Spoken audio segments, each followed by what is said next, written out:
છોટાઉદેપુર જિલ્લામાં પડેલા અનરાધાર વરસાદને કારણે ખેડૂતોના ખેતરોમાં પાણી ભરાઈ જવાને કારણે ખેડૂતોના પાકને નુકસાન થવાની ભીતિ સેવાઈ રહી છે।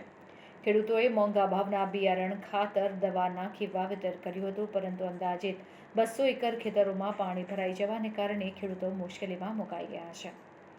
છોટાઉદેપુર જિલ્લામાં 5 દિવસ પડેલા અનરાધાર વરસાદને કારણે ખેડૂતોના ખેતરોમાં પાણી ભરાઈ ગયા હતા, જેને કારણે પાક બળી જવાની કગાર પર આવી ગયો છે।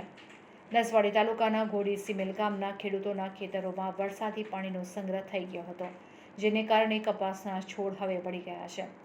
અંદાજિત 200 એકર જમીનમાં વરસાદી પાણીનો સંગ્રહ થઈ ગયો હતો। જે આ વરસાદી પાણી ખેતરોમાં સંગ્રહ થાય છે તે પાણીનો યોગ્ય નિકાલ કરવા માટે વ્યવસ્થા કરવામાં આવી નથી, જેને કારણે પાણીનો નિકાલ થતો નથી।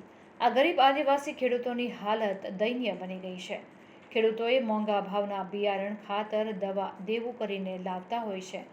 આ પાક બળી જવાની કગાર પર આવી જતા ખેડૂતો મુશ્કેલીમાં મુકાયા છે, ત્યારે તંત્ર દ્વારા આ ખેડૂતોના ખેતરોનું સર્વે કરી યોગ્ય સહાય આપવામાં આવે તેવી માંગ ખેડૂતો કરી રહ્યા છે।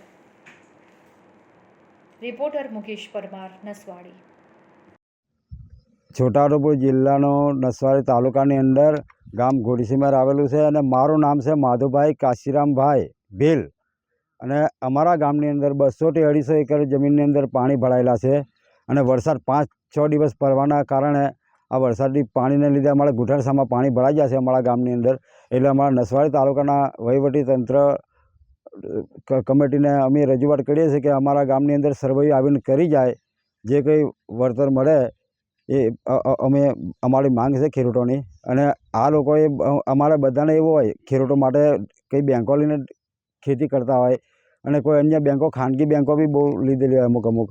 હવે એ બધું આ અમારા આવી ખેતીની પોઝિશન આવે તો અમારે સાહેબ ભરવાનું કેવી રીતે, કઈ રીતે અમારે આગળ નીકળવાનું। એટલે અમે સરકારશ્રીને એવી નમ્ર વિનંતી કરીએ છીએ કે અમારે જે કંઈ સહાય મળવા પાત્ર હોય તે વેરાહર મળે એવી અમારી માંગ છે। જય હિન્દ, જય ભારત।